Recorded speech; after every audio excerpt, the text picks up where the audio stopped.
movie reviews. I'm sorry. Okay, I wasn't planning to make more. But have you watched the new Star Wars? Oh my god! I'm the biggest Star Wars fan ever! I'm not really that big of a Star Wars fan. Seeing all the following and excitement for this latest film, I was actually pretty excited about seeing it as well. But while watching the film, I find myself just not enjoying it. I thought it was really bad. But then I go, "Pah! Felix, this is Star Wars. Everyone loves Star Wars. Stop being such a cynic and enjoy the film." So I keep watching, but then out of nowhere comes a joke so bad that it makes your whole face just turn inside out. Bah! No, Felix, this is Star Wars. It's got 94% on Rotten Tomatoes. If you don't like this movie, then there is something wrong with you, okay? There is clearly something wrong. You don't know how to criticize a movie, Felix. That's why you don't... Stick to your meme reviews, Felix. You don't like Star Wars. So I keep watching. Okay, maybe that was one bad joke. It doesn't matter. I love Star Wars. Then another joke hits you. Ugh! Oh god, what was that? Was that even a joke? What the heck? Ah, another joke! Oh my god damn it. You know a movie has bad humor if I'm the one criticizing it for bad humor. Movie review. It felt like the lily ponds of comedy. Just people getting hurt and you're expected to go, that's funny. He got hurt, he fell. That's hilarious. I see so many people defending this movie online, despite the 94% critic review. How does this movie have 94%? How? Don't get me wrong, it wasn't bad, but 94%? Jesus Christ. So many people want to like this film so badly, and seeing people's reaction to it and defending it is hilarious to me. I found this tweet, and I've seen a lot of people say the same thing. Man, a second viewing of The Last Jedi really did the trick. Turned me from a like to a lover. I love the movie now. But really, once you've seen the movie 6 times, that's when it starts to get good, okay? I've seen reviewers not wanting to give the movie a rating right away because they want to like it so badly. They want to make sure that they like it. What movie will you give that sort of criticism to? What how do you not show incredible bias by admitting to that? Like how are you a reviewer if you need to watch it twice to give it a review? I've seen some people deflecting, saying, okay, well, if you didn't like Star Wars, that means you hate social justice. And yes, that's true, I do, but I didn't mind it in this film. I thought it was all right. It didn't take me away from anything. I didn't care. It was nice to see a strong female lead. It was nice to see a more diverse cast, even though I hate forced diverse casting. I thought it was all right. I see so many people doing what I like to call Twitter Rick and Morty deflecting, where someone or something is facing criticism and it's all just thrown away by nitpicking one of the many valid criticisms it's getting and just reducing that down to some sort of lower IQ. It's as the cat said, Ryan treats the audience as if they are intelligent and can work things out for themselves. Some need to realize that the film cannot do everything for you. To be fair, you need extremely high level of IQ to understand Star Wars. When the Pogs hits the windshield of the Millennium Falcon, that is saying something deeper about life. If you didn't like Star Wars, that's because you don't like social justice. If you don't like Star Wars, that's because you're a fanboy. It's like, no, none of these things applied. I just thought it wasn't... To put it simple, I didn't like the film because the characters felt hollow. The movie completely ignored common sense to further the plot in a way that I think the most forgiving fan would still cringe internally in disbelief. The comedy was so out of place, it felt like I was watching Avengers, and I think switching directors mid through in a trilogy had the effect of all the setup from the previous film being completely thrown out the window. Now, I didn't dislike everything about the film. I thought the CGI was really cool. There were some scenes that were just mind-blowingly amazing to look at. I was like, wow. Hey Marcia, that's pretty cool, isn't it? I really like Kylo Ren and Rey's character, and I think the movie would have been a lot better if they just focused on them. But let's get into all the bad stuff. First of all, the comedy. My God. The movie started off with General Hux, which in the first film was a very serious character. He was almost like the reincarnation of Hitler. All of a sudden being, in this movie, in the very first scene, comic relief. It didn't make any sense at all, and as a viewer, you were completely taken out of the film. There was this weird prank call with the pilot trying to distract him. It felt like I was watching Austin Powers or some Saturday Night Live skit of a parody of Star Wars. Fine, you know what? If you want to make that joke, fine. But changing a character's personality completely for the sake of a joke? Why? Why? Then there's the Porgs, those cute little penguin things. I like them. I thought they were alright. I knew people were gonna hate them, but they were funny. They were cute, and I like them. And I will buy 5 of them. 6 of them. All of them. I'll buy all of them. There was one bit with the Porgs where Chewbacca is in the Millennium Falcon, and the Porgs are in his cockpit, and one of them is wearing this like headset thing. It looks like he's wearing a VR headset, and it was very cute, him doing that, and it was very funny, him doing that, but it didn't make any sense, him doing that.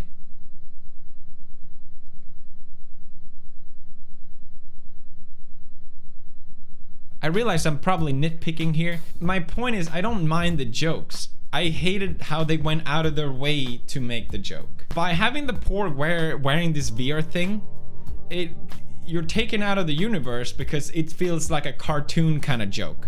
It felt like it was something from Space Jam where it didn't really make sense, but it was still funny. Constant ignoring common sense for the sake of jokes. There was this bit that actually made me laugh where Rey is training with a lightsaber. She cuts up this piece of the cliff. The cliff falls down and destroys the wagon, which one of the space nuns was carrying. It was funny because it was unexpected, and my mind wasn't ready for it, and I laughed. It was funny. But then you're thinking, what if that rock hit the space nun? She would legit have been murdered. Rey would have been a murderer. It was so close. If that happened to me, I'd be traumatized. I'd be like shocked. I'd be like, sorry, space nun.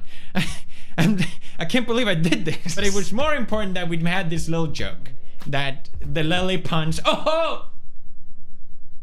It got hit by a rock. That's funny. And the last joke that I remember, which wasn't even really a joke, I can't tell if it was a joke or not, but Luke Skywalker goes down to the beach. We follow him. He's been living on this island, and I remember I whispered to Marcia, like, I wonder how does he eat on the island? And right as that happened, he literally just catches a fish out of nowhere.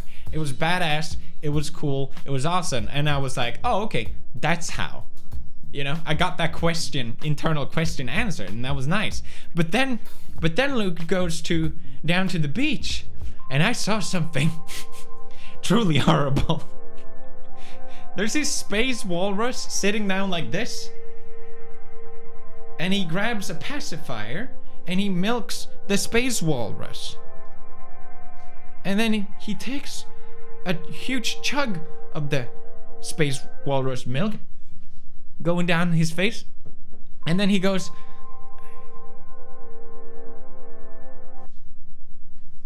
Luke Skywalker did this. Why? This is how I will always remember Luke Skywalker, the most beloved character, the man who chugs down alien titty milk like. The second criticism which I had was the characters feeling hollow, mainly because you had so many amazing characters in the film. Rey, Kylo Ren, Finn, In the first movie, they were so cool to me. I couldn't wait to see what else they were gonna do with them. You know, you had Finn, a stormtrooper, turned rogue. They sort of hinted that he had the Force in the first movie as well. But in this one, someone apparently won a competition to be part of the Star Wars film and had to hang out with Finn the whole time. I swear to God, this girl made no sense. Their romance and story was the most worst romance I have ever seen in Star Wars. Yes. Worse than Padme and Anakin. Yes. Seeing them kiss in the end was like watching someone kiss their sister. It was disgusting.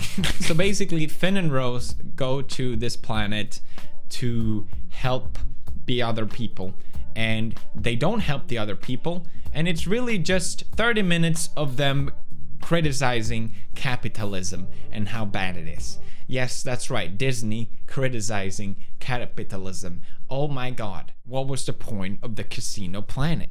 What was the point of it? It didn't lead to anything. Nothing happened out of it. Number 3, my favorite bit was how much it ignored common sense. The last bit, which is how much the movie ignored common sense to further the story. You have this big, giant enemy fleet. You have the small, good guy fleet. They can't keep up with each other, so they're just following each other. Why didn't the big guys send out small ship to shoot the good guys? That would make too much sense, I guess. Rey didn't go through any Jedi training, but could stop force pushes, use the lightsaber, lift rocks. She could do anything without any training. Okay, fine. Purple hair lady gets the simple question. They're all gonna die on this ship, right? And purple hair lady is in command, and everyone's like, purple hair lady, excuse me, what is the plan? We are all literally dying here. And she doesn't tell anyone what the plan is for the sake of the audience not knowing what her plan is. And it just leads to all this trouble for no reason. She could have just told everyone what her plan was. Then she knew she was gonna die in the end. She didn't do anything. She just watched all her friends get blown up. But then all of a sudden, it just clicked in her head. Hey, I'm gonna crash into them with my ship. I'm gonna kamikaze into the bad guys. But I am only gonna realize this after a lot of my friends have died. Because I was too busy making sure my purple hair was purple. What the fuck? They killed off Admiral Ackbar, one of the most beloved characters in the Star Wars franchise. A classic meme. And as a meme appreciator myself, seeing him barely getting acknowledged, the fact that he died, was heartbreaking. You didn't get to see him die. They just say, hey, Admiral Ackbar is dead. Why not replace Purple Hair Lady with Admiral Ackbar, have him be the one crashing into the enemy ship, which would have been an emotional ending to his character. It would have been an emotional set-off to one of the coolest scenes in the film, where you see the ship crash into the other, and it would have been so cool. And I think that's why I'm so bothered with this film, because it just felt like a massive waste of potential. Simple things they could have changed. Cut that, change this, and it could have been an amazing film, but it wasn't. I don't know why all these critics are lying. So you have this ship crashing into the enemy ship, and somehow you have Finn and Rose escaping from this ship in an escape pod. They are already in the ship compartment. They barely make it into the planet. Meanwhile, the same ship have unloaded like 7 of these TIE fighters, or whatever they're called, and a cannon on the ground, faster than they could just fly the ship there. The movie just went, we're on a planet now, and everyone is here. And it was just like, what? It was so incredibly rushed, and this planet was so cool. They have like the salt on it, and then all the red underneath. It was dope. They clearly gave someone really brilliant came up with this idea. that it was gonna look really visually cool, but it was never utilized properly because they clearly ran out of time because we spent 30 minutes on the goddamn casino planet. Last but not least, I think switching directors midway through a trilogy was a terrible idea, and clearly anything that was set up from the first film was thrown out the window for the second one because the directors had different ideas of what was important, and it just made the whole thing a mess to me. Instead, the movie gets praised for reinventing Star Wars, when in reality it's just a mess. I'm fine with reinventing Star Wars, just don't do it midway through a trilogy, right? Tell me how that makes any sense. For me, this really turned me off Star Wars again. How many times are you gonna get let down until you say, you know what, at this point I don't really care anymore? And I think that's where I am. The movie has already made 220 million, so in everyone's eyes, it's a massive success. So clearly nothing's gonna change. But I found it really funny to see how people were so desperate to defend it, even though it's objectively bad.